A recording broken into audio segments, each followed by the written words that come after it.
Hi, my name's Sian James and I'm speaking for Life, the Basic Manual. I'm going to take a few minutes today to share my experience on how to get the best out of your healthcare consults. My experience in this area is based on both sides of the fence. I spent many years working in the NHS, dealing with patients, and equally I've spent many years as a patient in a labyrinthine healthcare service trying to deal with a complex long-term illness. I guess what dismayed me when I became a patient rather than somebody dealing with patients was how, despite my relatively assertive manner in the rest of my life, as soon as you put me in front of a doctor, I kind of reverted back to the passive patient who sat there and waited for the doctor to make a pronouncement about what was going to happen next. This didn't work out well for me, and over the years I've learned to adopt a more proactive style. Motivating me to do this has been events such as the loss of family members who died much sooner than they actually needed to die because they didn't receive an adequate standard of care at their point of entry into the health service. This really is life and death stuff. So I guess my first pronouncement that I'd like to share with you is that your health is your responsibility. It's up to you to make this work. Don't rely on anybody else making it better.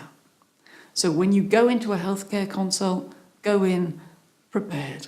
Have thought about what it is that you want to communicate, and ideally you will have made a note on a sheet of A4 paper about what your clinically significant history is, about your current symptoms, how they're impacting on your life, and any questions or concerns that you want to raise with the doctor. A real game changer is taking somebody into the consult with you. We often find it hard to advocate for ourselves, but much, much easier to advocate on behalf of those we love. So if you can take someone with you and you can give them a copy of that sheet, walk into the consult, give your doctor a copy of your cheat sheet, begin with a direct but cooperative style, understanding that most medics operate under enormous pressure of time. Don't rely on your previous notes to tell the story. Don't assume that your doctor will have familiarity with the condition you're presenting with.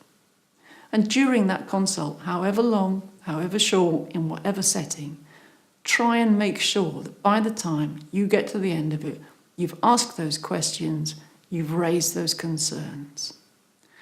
When you get to the end of that consult, remember, thank them for their time, and as you step out of it, be clear that everybody is agreed on what's going to happen next.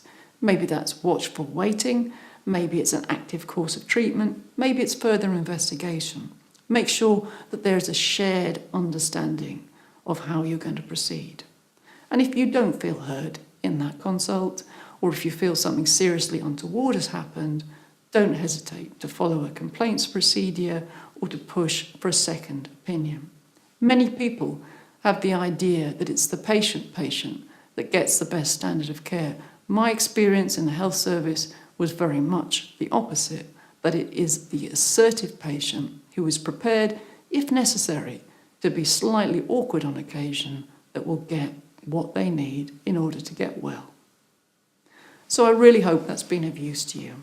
I'd love to hear your comments, your questions, your own direct experience. And if you'd like to see any further clips on this topic or the many range of topics that we cover, please subscribe to our YouTube channel, Life, the Basic Manual. Thank you for watching.